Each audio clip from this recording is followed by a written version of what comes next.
All right, we're going to go ahead and get started. How's it going? Good. I like a talk back audience, so thank you. Thank you so much for being here. All right. In honor of the recent recognition of Indigenous Peoples Day this past week and Native American Heritage Month approaching soon, it is important to acknowledge that the land we stand on today originally belonged to the Ottawa and the Chippewa, also known as the Ojibwa and the Potawatomi. We acknowledge that we gather as Grand Rapids Community College on the traditional land of the original people, present and past, and honor with gratitude the land itself and the people who have stewarded it throughout the generations. We acknowledge and recognize that when we host activities, these events take place on stolen and colonized land. We also understand and acknowledge by itself, it is a small gesture. It becomes meaningful when it's coupled by authentic relationships and informed action. A quote from the U.S. Department of Arts and Culture says, "Acknowledgement is a simple way of showing respect and correcting the stories and practices that erase Indigenous people from history and culture."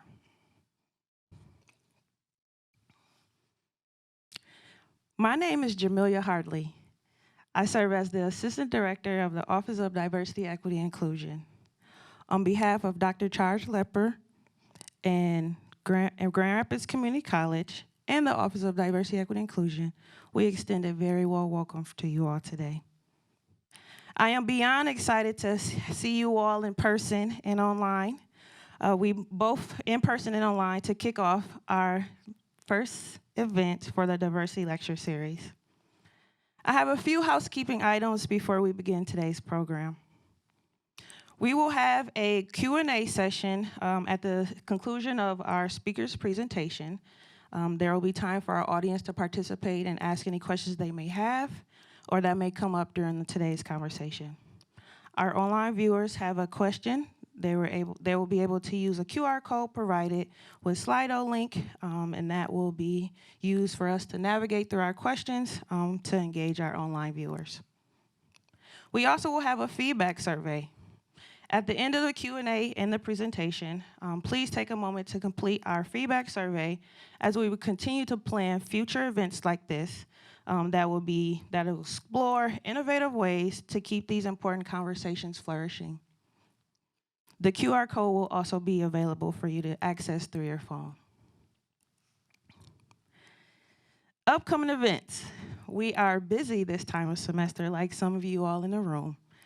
So our office is keeping ourselves busy with a variety of events, programs, and professional development opportunities for students, staff, faculty, and community members. So some of our events were advertised in the slide that you may have seen when you came in. Also, you can find more information on our website at grcc.edu/ODEI.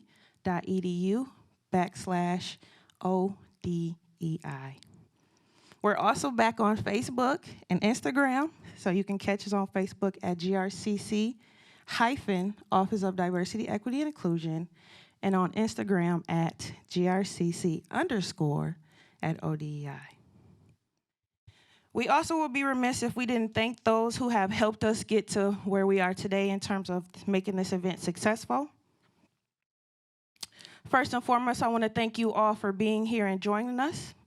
It is a pleasure to see you all.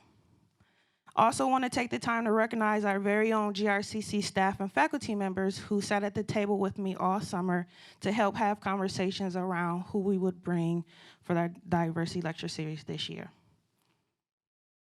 I also would like to give a special recognition to our year's sponsor, Steelcase. That concludes all the housekeeping items that I had to share with you today. And at this time, I would like to invite our Office of Support staff, Emily Bolick, up to introduce today's speakers. Thank you. Hello, everyone. Like Jamelia said, I am Emily Bullock, and I work as an office support person in the Office of Diversity, Equity, and Inclusion.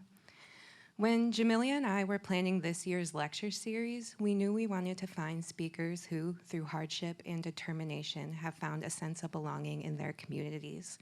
With that description in mind, Team Agar was my first suggestion to participate in this year's diversity lecture series.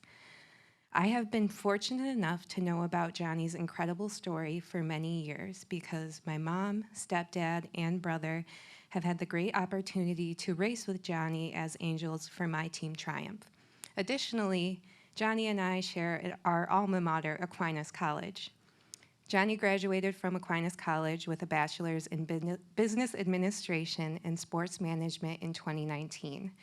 This was the same year that my sister graduated from Aquinas College. So as a supportive sister, I attended the class of 2019's commencement ceremony.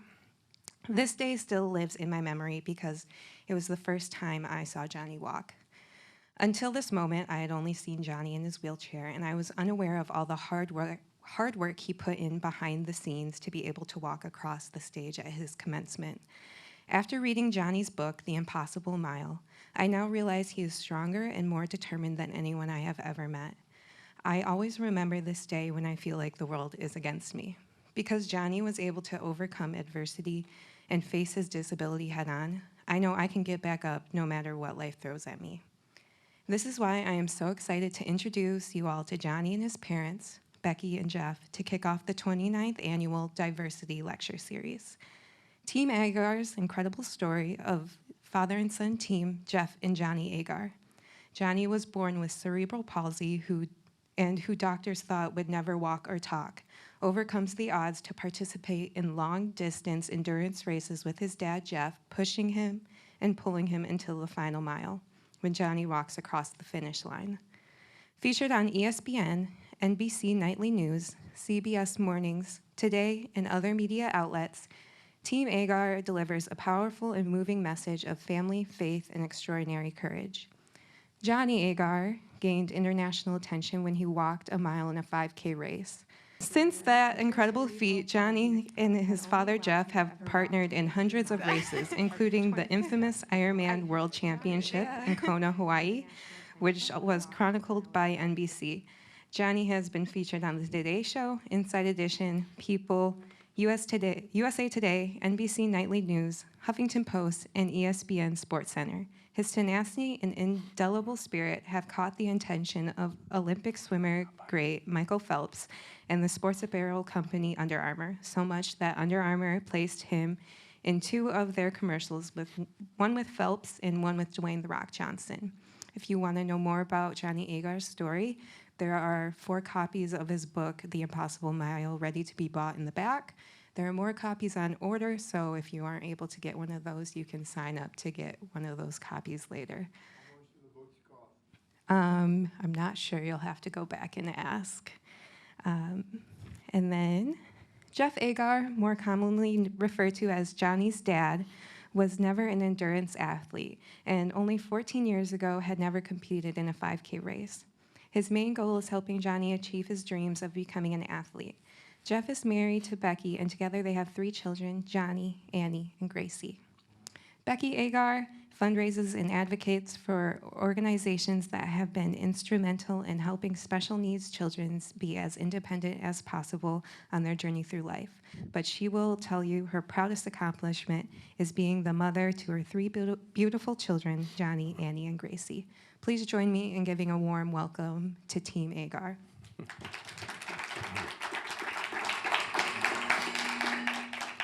Hello, everyone, and thank you very much for having us. I am so thrilled to be here because inclusion has always been a tremendous part of my life. And by the way I was welcomed here at GRCC, you all have given me a tremendous sense of belonging, and I thank you very much for that. Hold on one second. But- Hold on one second. I think we're just waiting to see if the presentation's going to go up behind us. Sorry. That's all right. No, you're fine. You're good. You can't see back there. Oh, there we go. Okay. Go ahead, bud. But we all need a tremendous sense of belonging, whether it be with our families, our friends, our culture, or in our world. Belonging helps you to feel more confident and it helps you to be more accepting. Growing up with cerebral palsy, there were two big lessons that I learned. Growing up with cerebral palsy that helped me to feel a tremendous sense of belonging, and I'd like to share the two of them with you today. Those lessons were practicing acceptance and making an effort. While those lessons applied to me directly in my life with cerebral palsy, they apply to everyone universally because we all face challenges. We all may not have to deal with learning how to walk, but we all have challenges that are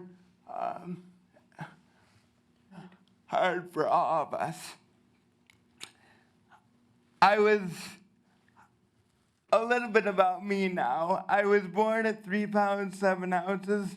Doctors told my parents that I would never be able to walk or talk, that I would clearly be different.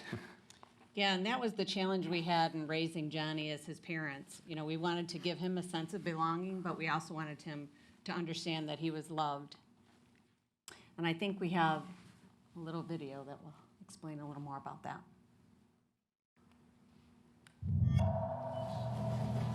Colors pink enough? Yes. But, come on. I'm sorry, Mr. and Mrs. Agar, your son has cerebral palsy. He probably won't be able to walk or talk. What should we do? These books will tell you everything he won't be able to do.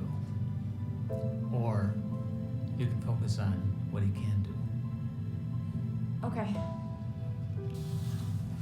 Come on. What if one decision could change the course of your life?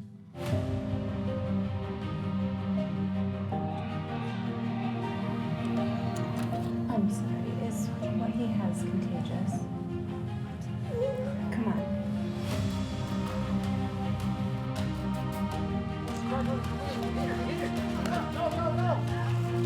Hey guys, this is Johnny, and he would really like to play baseball with you guys. Is that okay? Yeah? Alright. Come on, guys.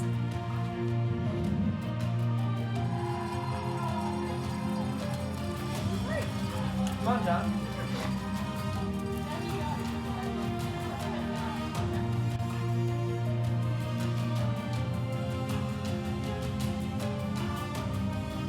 Probably won't be able to walk or talk.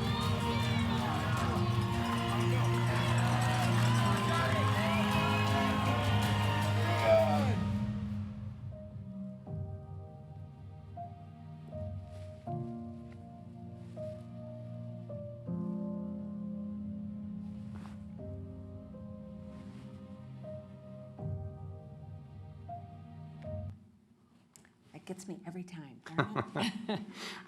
Anyway, as you can see from that, we got some when Johnny was born. We knew early on the doctor had called us into his office and said from where the CAT scan, what the CAT scan looks like, he has a bleed in his brain, and we think that where the bleed in his brain is, it's going to affect his walking and his speech. And he gave us some advice at that time. Of course, Jeff and I were new parents, and we said, you know, what books can we, I'm dating myself because the internet wasn't around at that point, but we said, what books can we read, what can we do in order to find out more about what Johnny has? And he said, you know, I can give you some advice, and he said you can take it or not. But he said, what I find is that a lot of parents that come in that want to read books and want to read about the disability or what's affecting their child, they end up waiting for those things to happen. And he said, so you can read them, and I have books, you know, that are behind me that I can give you can take out of this office with you. Or he said, you can love him as your son and take it day by day and treat him like a typical little boy. And so Jeff and I knew, we didn't even discuss it. We looked at each other and we walked out of that room like the video showed without any books in our hands. And we just decided we were going to love him as our son, not as our son with a disability. And so it was a difficult thing for us to wrap our minds around, but it was also a hard thing for people to wrap their minds around because it was a different way of thinking. We never wanted to say that he had a disability. In fact, when people would come to our home, at 6 months of age even, therapists and speech therapists would come into our home and we would set them aside and say, please don't mention that he has cerebral palsy yet. We just don't even want that on his vocabulary list until he was able to understand it and understand what his differences or what his challenges were going to be. We didn't want somebody else defining what his challenges were. And we thought that was the best opportunity for him to have the life that he wanted, to attain whatever goals he wanted, rather than somebody else determining what that was. So with that in mind, my parents had me involved in every activity we did as a family. Whether it was swimming, playing baseball, or even being responsible for certain chores around the house. Mom loves when I say that. Thanks, Mom. But being a part of my family was easy for me. But what was not easy for me was belonging, developing in an environment where I felt like I belonged outside of my home. Yeah, and so as I mentioned, we never wanted to say that Johnny had a disability, and a lot of people looked at us and said, well, you're in denial, and which we kind of laugh about because we knew we weren't in denial, right? We lived with him every day. We knew what his challenges were, and it wasn't that. But there was one story where I had gone to pick Johnny up. He was in preschool. I had gone to pick him up, and we were going to surprise Jeff at work. We were going to bring him lunch. And so I went to pick Johnny up. I went to his classroom, and I heard lots of singing in the classroom, and I kind of peeked in the door, and all the little kids were standing around in a circle, and they were singing with the teacher. And I'm looking, and I'm scanning around. My eyes were scanning around the circle looking for Johnny, and I didn't see him. And they're singing his favorite song, which was a Raffi song, if you guys, any of you are familiar with Raffi. And as they were singing his favorite song, I'm looking, I can't find him, and I kind of peer over the teacher, and he's sitting behind everybody as they were singing and dancing, and he was sitting in his wheelchair, and they had turned his power off. And it broke my heart. And it was at that point I thought, we have to do something a little bit different. And you want to take from there? And that was my first feeling of being left out, and I really hated it. So it was a little hard for Johnny in school because his body moves slowly, but his brain is really, really sharp. Sometimes. Yeah, true. So as badly as he wanted to fit in, he had to accept the fact that he was who he was, but that there was value in that, and we just had to find out what that value was. And even though he felt different in school, and that was a lot of times, it wasn't any fault of the teachers or the school, it's just the fact that, he was involved in therapy, and they would have to remove him from the classroom for therapy. And so that made him feel a little bit different. And then he had to take the elevator to class, and he was always lagging behind and trying to play catch up. And so that made him feel a little different. And we call him the 5-second, he's got a 5-second delay. It's a joke within our family, but for him answering questions, the kids would raise their hand and be ready to answer a question, but it took him 5 seconds. So by the time they had already answered the question, he never could get a chance to do that. So it was just it was a difficult thing for him to feel like he belonged. And then we realized one of his biggest things that he absolutely loved was sports.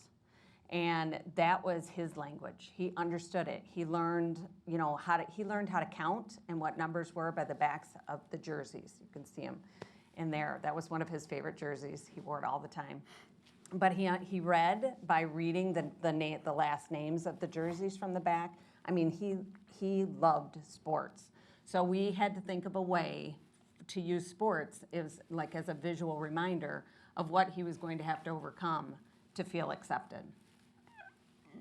because athletes, they work hard every day just like I would have to do in therapy. And I had always wanted to be an athlete, but sports, wheelchair sports wasn't really an option for me because I can only use one hand. And I don't think that any team would find it useful for someone to just be spinning around in circles under the basket for basketball. So, but as usual, my parents found a way for me to participate in sports. My dad was a pitcher in the Detroit Tigers minor league system, and so he had always grown up in that, and he had decided to start running with my sister when he didn't want Andy to run alone, and he decided because Andy was too fast for him that it got really boring for him, so he decided to bring me along. And TeamAgar, as we know it, was born. We started doing 5Ks every weekend, and Dad saw how much I really enjoyed it, so we started getting really serious about it. And as I got older, I realized not only did I want to be an athlete, but needed it. Athletes showed me, as I said earlier, how the body is capable of overcoming challenges, and I felt that I needed to be around that. One of the things that I love doing when I'm not swimming, biking, and running with Dad is I love watching baseball. And if you've ever watched a baseball game, when a batter steps up to the plate, he has to have a plan of how to execute the pitches being thrown at him, and there's a high possibility that he may strike out, but he swings for the fences anyway, and that's how I approached my cerebral palsy and how I wanted to deal with it. It was my way of understanding the challenges being thrown at me when I dealt with my cerebral palsy, and so I decided that I was going to walk a mile in a race one day because I had always told Dad how thankful I was that he was doing all this for me to participate in sports, but it's different when you can actually show somebody how much you appreciate them. So I decided to walk a mile in a race, and we have a video. The best stories in sports. This is an E60 feature presentation.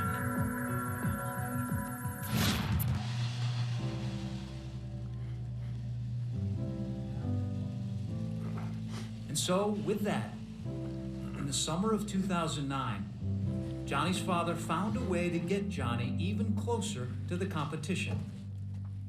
And off we go, Johnny. Fresh air.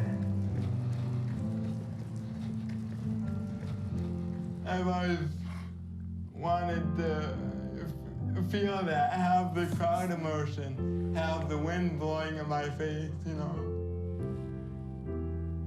Good job, guys! Good job, guys! Go get him! Go get him! Ever since I was a little kid, you know, I wanted to be out there on the field competing, and running is my field. The road is my field. The road is where Johnny competes. By the spring of 2012, Johnny and his father were racing in over a dozen events a year. They finished their first marathon and also competed in multiple triathlons. Now you're on, Dad. Then, in the summer of 2013, Johnny had an idea. I'm gonna give Dad a break a little bit.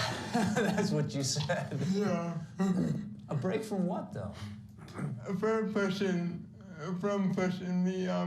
He really does a lot for me, and I think it's important for him to realize how much I really love that. No, I wanted to show him that I appreciate it by running my marathon. It is a beautiful Saturday here in Rockford, Michigan. August 17, 2013. Today, Johnny and his father will do a 5K run together. I need you to give me a good lead, Dad. You're as fast as I can, buddy. I want to go. At the 2-mile mark, Johnny and his father stop. This race will end differently. Let's roll, baby.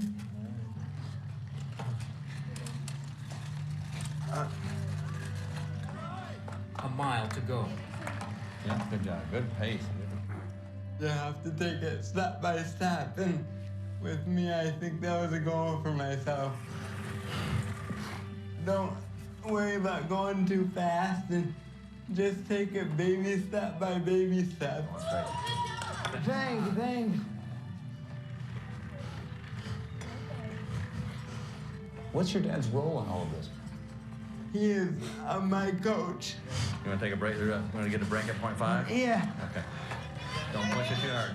Just It's really fun to have him behind me because he knows exactly what I'm going through because he's been an athlete himself, you know.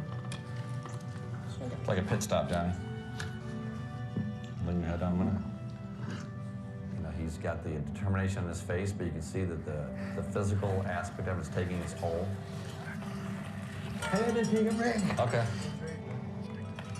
Let us know when you get your breath. Yeah, I'm good. Good. Push to the finish. The finish line's right there, bud. Let's go, buddy.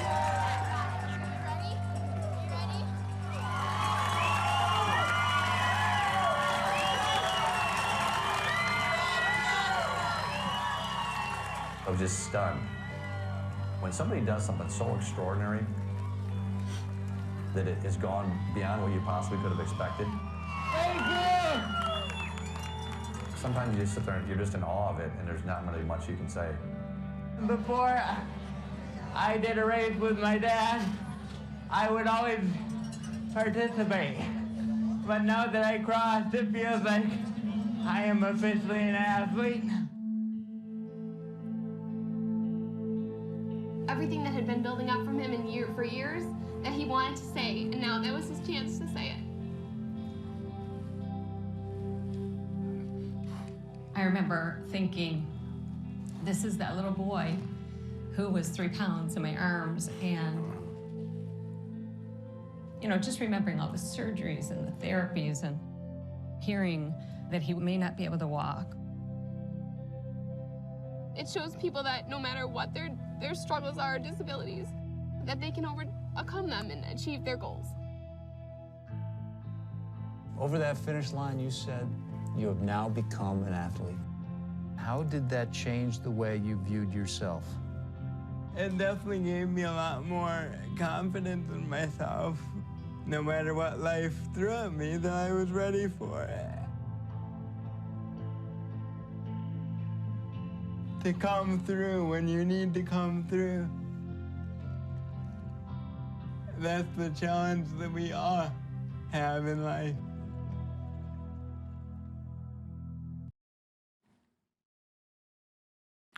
So that was a pretty cool ending to things. The beginning was not quite as solid as that, where he started out walking in his pony walker, and as was mentioned in the introduction, he'd only walked 23 steps up to the point where he decided to walk a mile. So just to put it in perspective, that's like if you and I had never walked before and finally walked to the mailbox, and our next goal we set was to run a marathon. So it's that magnitude for him. And so a huge goal, but what it does kind of show you is you can set huge goals in life, and then things start working towards you achieving those goals. And people around you, the community and organizations you belong to will help start pushing you along that way. And that was a big awakening for him of belonging to something and all these people working towards him achieving that huge goal. So it took me years of hard work and therapy and training at a place called the Conductive Learning Center. And I really love the Conductive Learning Center because it's a group of people, really my first group of people that allowed me to believe in myself.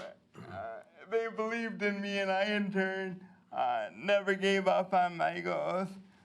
They taught me how to believe in myself through goal setting and hard work. And all this was done in a group setting with people who had challenges just like I did. And we all could work together to achieve our own sets of goals that we had for ourselves. They helped me to lean into my challenges, not avoid them, and helped me to focus on what I could do, not what I couldn't do. And that was the first group outside of home that really allowed me to feel a sense of belonging and how I could achieve my goals. So when it came time for me to walk my mile, I felt equipped, not only physically, but with the right mindset to accomplish my goals. So it took me an hour and 45 minutes to achieve my mile.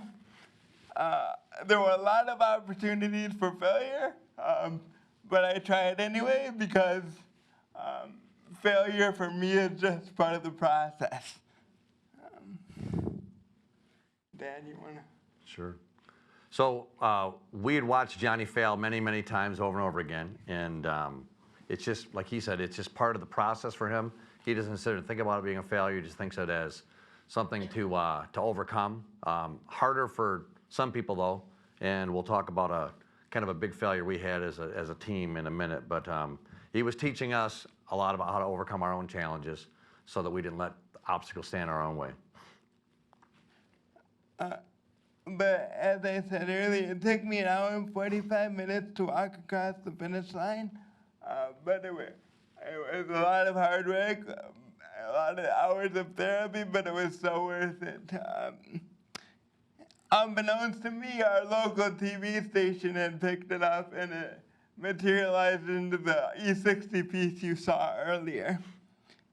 It is impossible for me to hide behind my challenges and be someone I'm not. My challenges are there for the world. My challenges are out there for the world to see.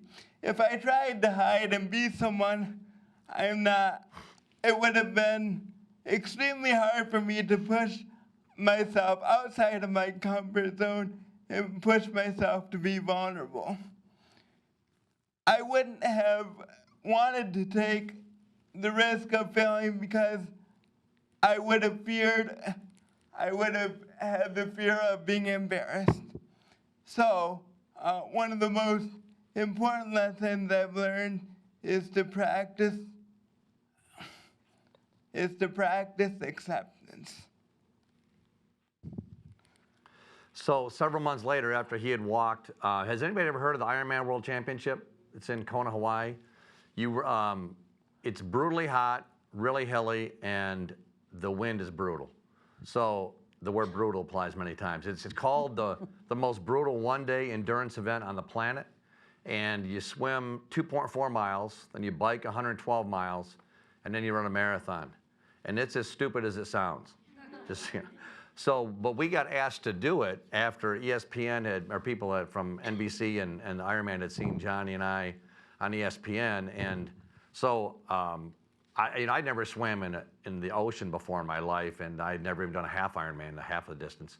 But we had been telling Johnny his whole life, you always got to overcome obstacles, don't let challenges stand in your way.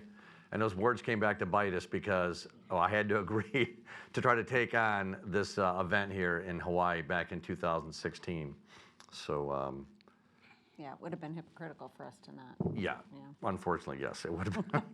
So we went ahead and did it. And there's a little snippet here on how that went. As the professional men and women battle for a world championship, back in Kailua Bay, some of the age group athletes are still coming out of the water. Justifying this kind of effort requires a faith and a drive that goes a little beyond. Inspired by what father and son Dick and Rick Hoyt did 27 years ago, That is certainly the case for Jeff and Johnny Agar.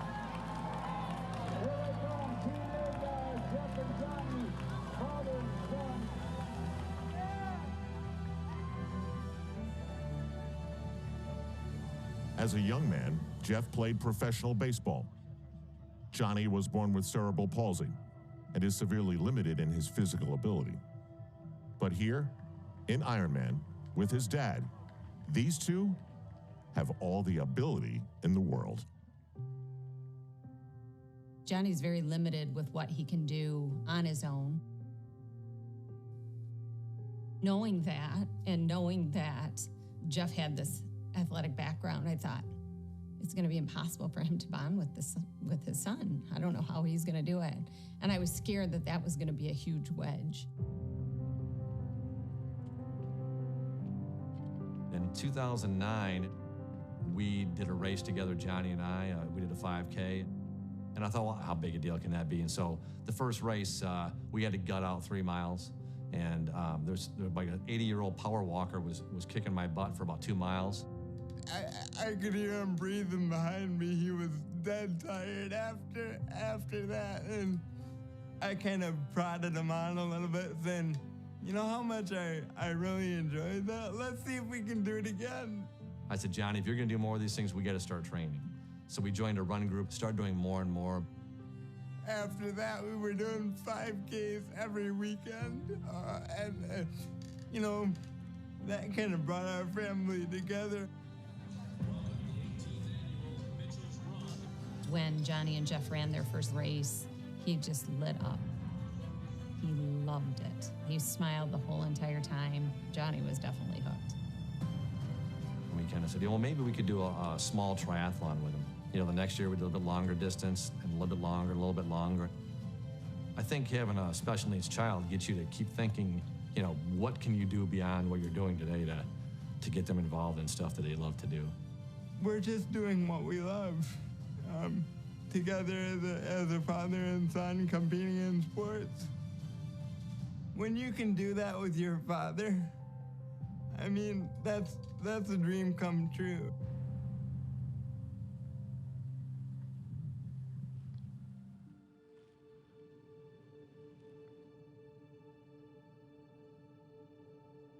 Jeff and Johnny Agar have not made the bike cutoff, and their race has to end.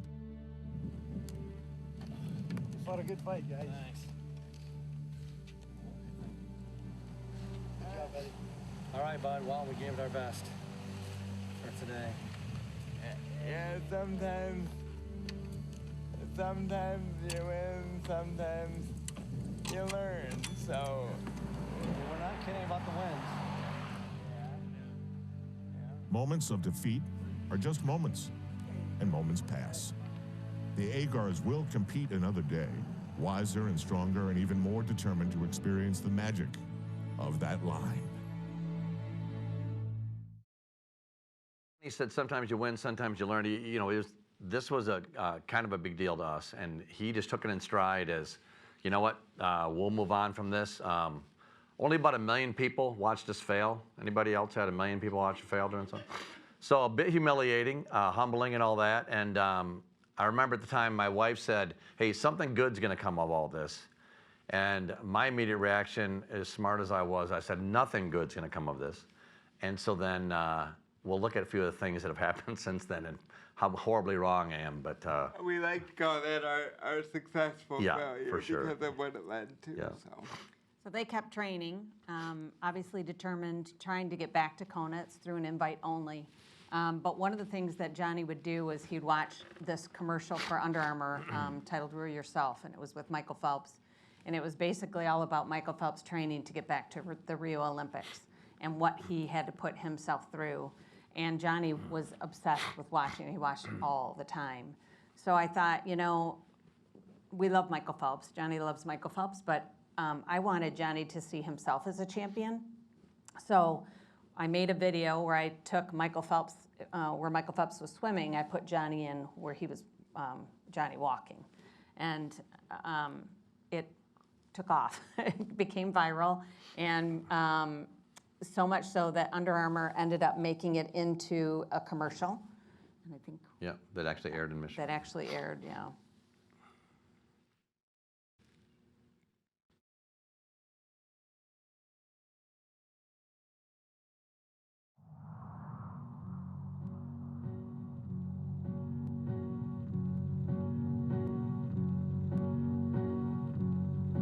It's the last goodbye, I swear. I have no regrets, for the past is behind me. Tomorrow reminds me just where.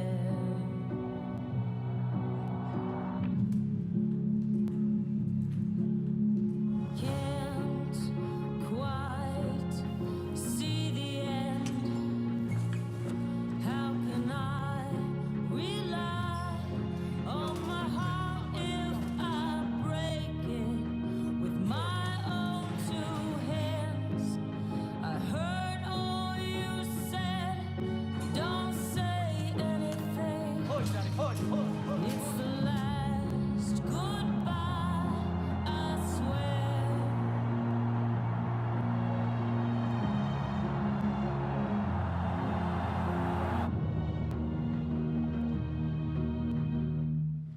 So one of the coolest things, other than being in a commercial, Michael Phelps was pretty cool. But when we were filming it, when Becki was filming it, Johnny only walks with me holding on to his walker. And we're sitting there going, what do you do about this? Because Michael Phelps' dad isn't in the water with him. And so Johnny said, well, just give me a push. We were actually at Aquinas College and then an outdoor track as well. And Johnny said, just give me a push. And he walked 100 yards perfectly straight with no help. So it shows you, for the first time ever, because he was being filmed, and it shows you with the right motivation, you can do extraordinary things you really never would have thought possible. So it was a pretty cool outcome from that whole thing. And then after that Michael Phelps commercial, Michael has become friends with Johnny and still supports him today even. So we're very fortunate. Got to talk to him before a race in Florida, and we finished with 5 minutes to spare after our conversation. It was a good pep talk. It was a good pep talk. You know how to do that. And after that piece aired, then I was fortunate to be in a commercial with Dwayne "The Rock" Johnson, if you're familiar with him. But we have that commercial. So how do you make it? How do you overcome the odds? There's Natasha's way. Be shy, focus on yourself, until they focus on you. Or Juana's way. Why be one champ when I want to be two? Be like Yusra. Let nothing Syrian refugee pulls boat to safety. destroy your dreams. Screw fate. Or maybe you beat doubt one step at a time, like Johnny. Come on down a little further. What about Zoe? Never satisfied. Not with trophies or stunts. Then there's Dennis. Work with what you got to get what you don't.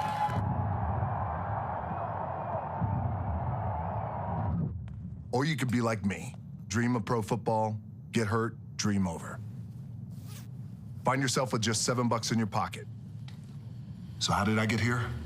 By being the hardest worker in the room. How are you gonna get here?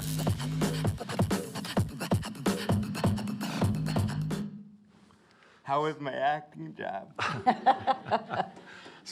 So the big takeaway from that, again, that was an interesting thing, but the biggest thing is that had we made it in Hawaii the very first time, none of that stuff would have happened. There'd been no reason to keep pushing, trying to get back to, get invited back to the Ironman again, and we would have just gone our merry way. And these cool things. So my wife was right for sure.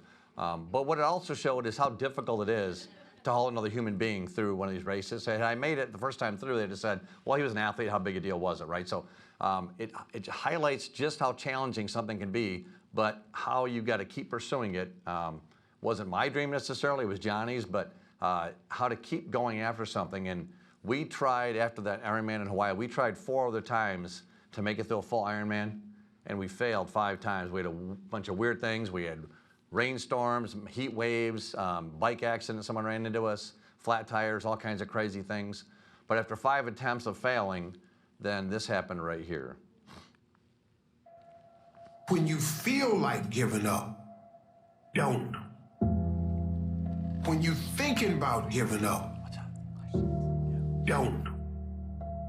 When it look like you ain't gonna make it, keep going. When they tell you you can't, come on, man, who are they? When they tell you you're not gonna make it, don't believe them, man. Don't believe them.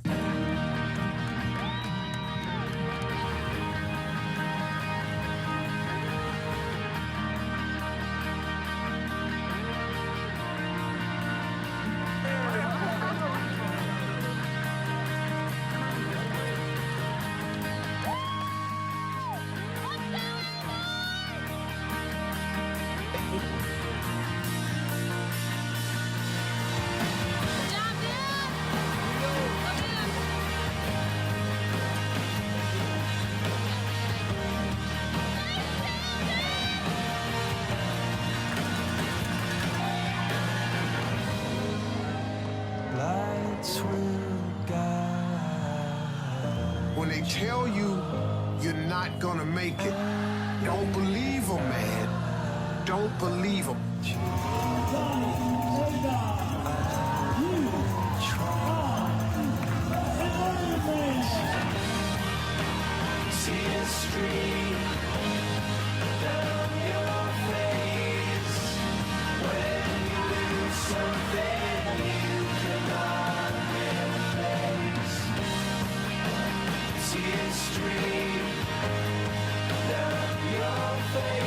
I will try to fix you.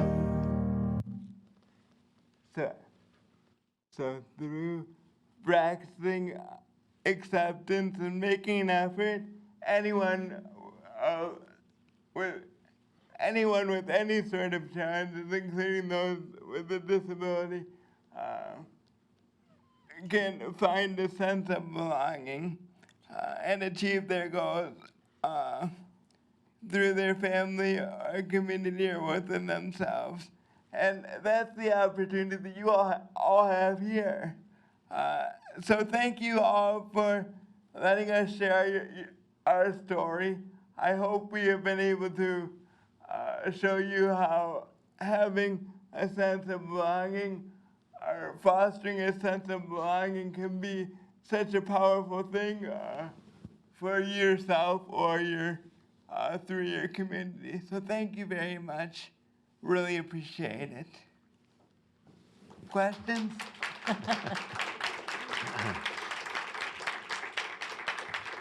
Yes, now we have reached the Q&A portion of the program. So if you have a question, you can raise your hand and I'll bring a mic to you. We also have a Slido, so you can submit the questions by scanning the QR code go to slido.com and enter the code 3123142 to submit a question. You have a question? When I was a little boy, if I remember right, I was in an iron lung, and there was a mirror up here, and I used to stare at that mirror. I hated that iron lung, and one day they let me out of and I was able to walk. Well, then I got infected leg, and they said, "Oh, you're gonna die, or else cut it off." I said, "Okay, I think I can handle it." Thank you very much. Thank you very much. Namo Horengi Kyo, Namo Ring. Can you say that? Nam. Meoho. Rengi. Kyo. Nam. Rengi. Kyo. Oh.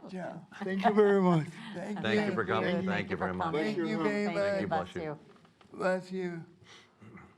All right. I have a question for you, Johnny. So you've walked your mile many times now. You completed the Ironman. You've been on ESPN. What's your next big goal? So my next, we actually got invited back to the Ironman World Championship in Kona, Hawaii next year. So thank you very much.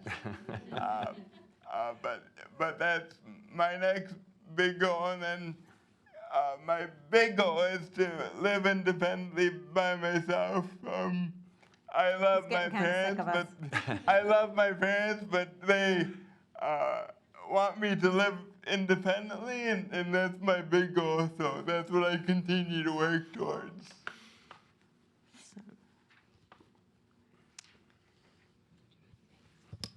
So, Johnny, I had the privilege of doing your race in June, and you were very kind. There were a few of us that were at the back of the pack, and you high-fived us as we came across the finish line because we had on Aquinas shirts. Sure. But my question is, are you going to be hosting more 5Ks and things that can continue to raise awareness, maybe even help the journey out to Kona? I saw your BFF, Peyton Manning, sent you that invite. So I've got some people here that are ready to sign up and do the next 5K. Oh, thank you very much. Yeah, yes, we will. We will, and that's always been my 5K that I am a race director for. Is really a special thing because that was the first race that I ever walked, and so with my church family, and so it was very important to me, and I love that. So we're having it next June.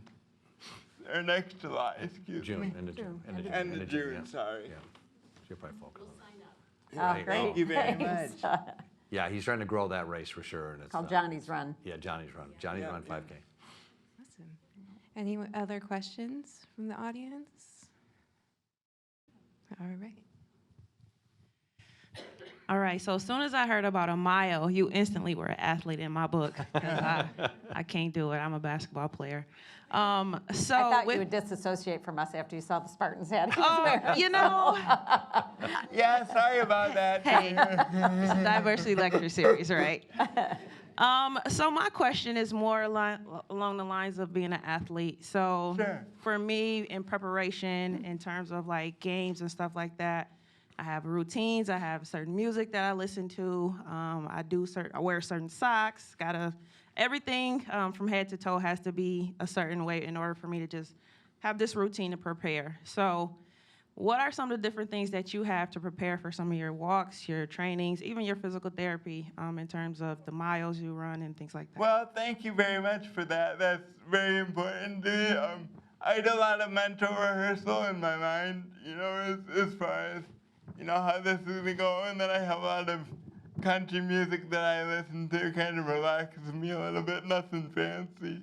But it really, the mental rehearsal for me is really important because I have to focus on everything I do when I walk, my single steps, my breathing, my posture and everything. So it takes a lot of work, but I just focus on my training at the Conductive Learning Center, like I mentioned before, and just let her fly and see how she goes. So. And no sweets. He doesn't get to eat sweets before the race, which he doesn't like. But walking for Johnny is really difficult. For you and I, it's such a natural thing. If I have an itch, I can just reach up and scratch it. With Johnny, he has to think about every movement he makes, and it's exhausting. So that's why a lot of times you'll see people in chairs, even though they are capable of walking, it's just so exhausting and it takes so much out of them that they have a hard time mentally concentrating on any task that they do. And it's the same with Johnny. He has to, put one foot in front of the other. He has to think about shifting his weight, his breathing. He has to stay upright. He has to keep his head at a certain level in order to take those deep breaths. Everything is a process for him, so. Thank you. Any other questions? Angela?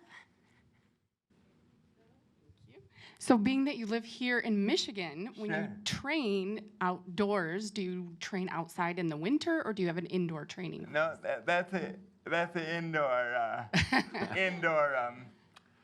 Festivity. a festivity for us. So. Yeah, we belong to the YMCA network, so you can find them anywhere, and even if we're traveling, you can find them in any city. Yeah. It's fantastic. So yeah, the YMCA in Grand Rapids is fantastic. So So in the winter, a plug that's for where them. he's walking on the track and working out there, yeah. Yep.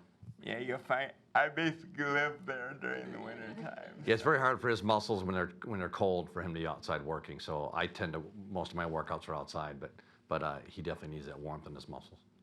Good question. How many of these talks have you guys done?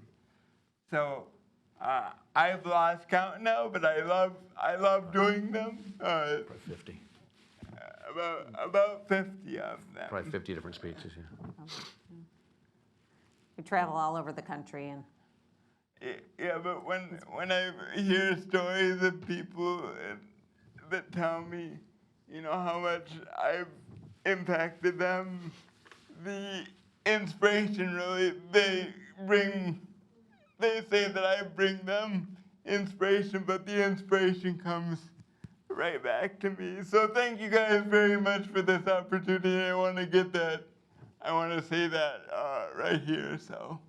Yeah, it is amazing how we hear from people all over the world that have seen his story in different ways, and he was even featured in Japan in a big TV show there.